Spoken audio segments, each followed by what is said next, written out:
Joining us today is Dr. Nitin Bhatia, who is Chief of Spine Surgery and Co-Director of the Combined Spine Program at University of California, Irvine.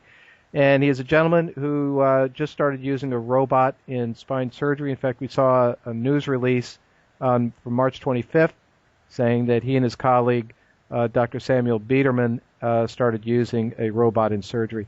So first of all, can you describe what robot that was that you were using and what kind of surgery were you using it in? Sure. First of all, thanks for speaking with us today. We're very excited about the robot. The robot we use it's made by a company called Mazor, and it's the Spine Assist robot. It's actually the first and really only spine robot available.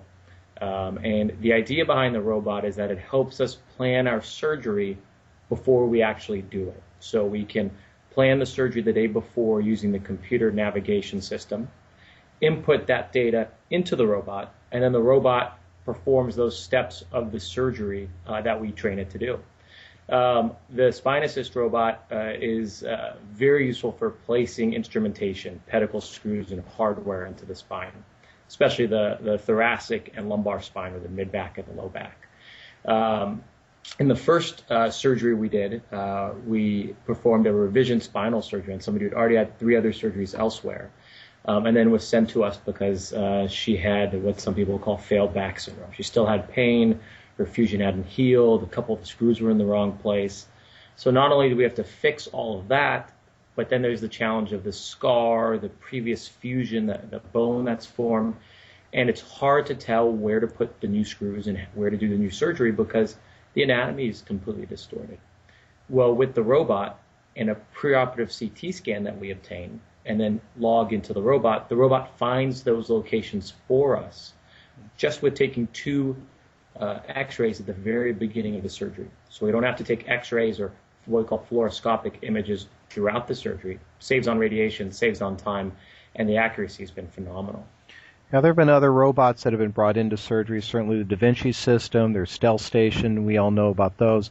How does this differ from those kinds of systems? That's a great question. Actually, we have both of those systems at our hospital. At UC Irvine, the Da Vinci system's been there for years, and in fact, some of our urologists were some of the first in the country and the world to really use it for robotic prostatectomies. I used to watch them in the operating room next to me and be jealous because they had such a fun toy to deal with, and I didn't have anything like it. Well, now I've got my toy, but the difference is when you're doing something like a robotic prostatectomy, you're doing a lot of small hand motions in the deep pelvis. So what the robot's really good for is for translating our human motion into a very small motion that the robot can perform. Well, spine surgery is different. We don't really have the same kind of motions that are necessary. Instead, what we need more is more accuracy. And that's where systems like the older Stealth system and some of the other ones came into play. They allowed us to either have real-time or kind of real-time analysis of where we were 3-dimensionally. The problem with those systems is there was a lot of what I call middlemen. You would have to get a preoperative scan, put it into the computer, plan your surgery, and then there was another middleman in that during surgery, the surgeon would have to watch the screen and make sure they were doing everything that the screen told them to do. And it's a little harder than it sounds. Well, with the Spine Assist system, actually the robot precisely performs exactly what we've already programmed. So it takes out one of those variables that can lead to slightly decreased accuracy.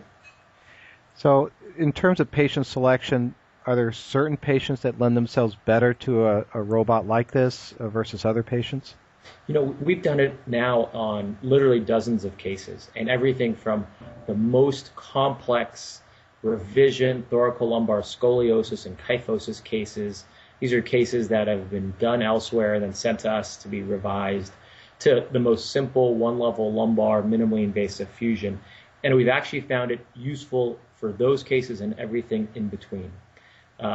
Clearly, some cases, if it's a simple microdiscectomy, maybe a simple fusion, the robot provides a little level of accuracy, but overall our results are very good anyways. Right. As we get to more complexity, whether it's minimally invasive surgery or large revision complex open surgery, that's where having this kind of system is really advantageous.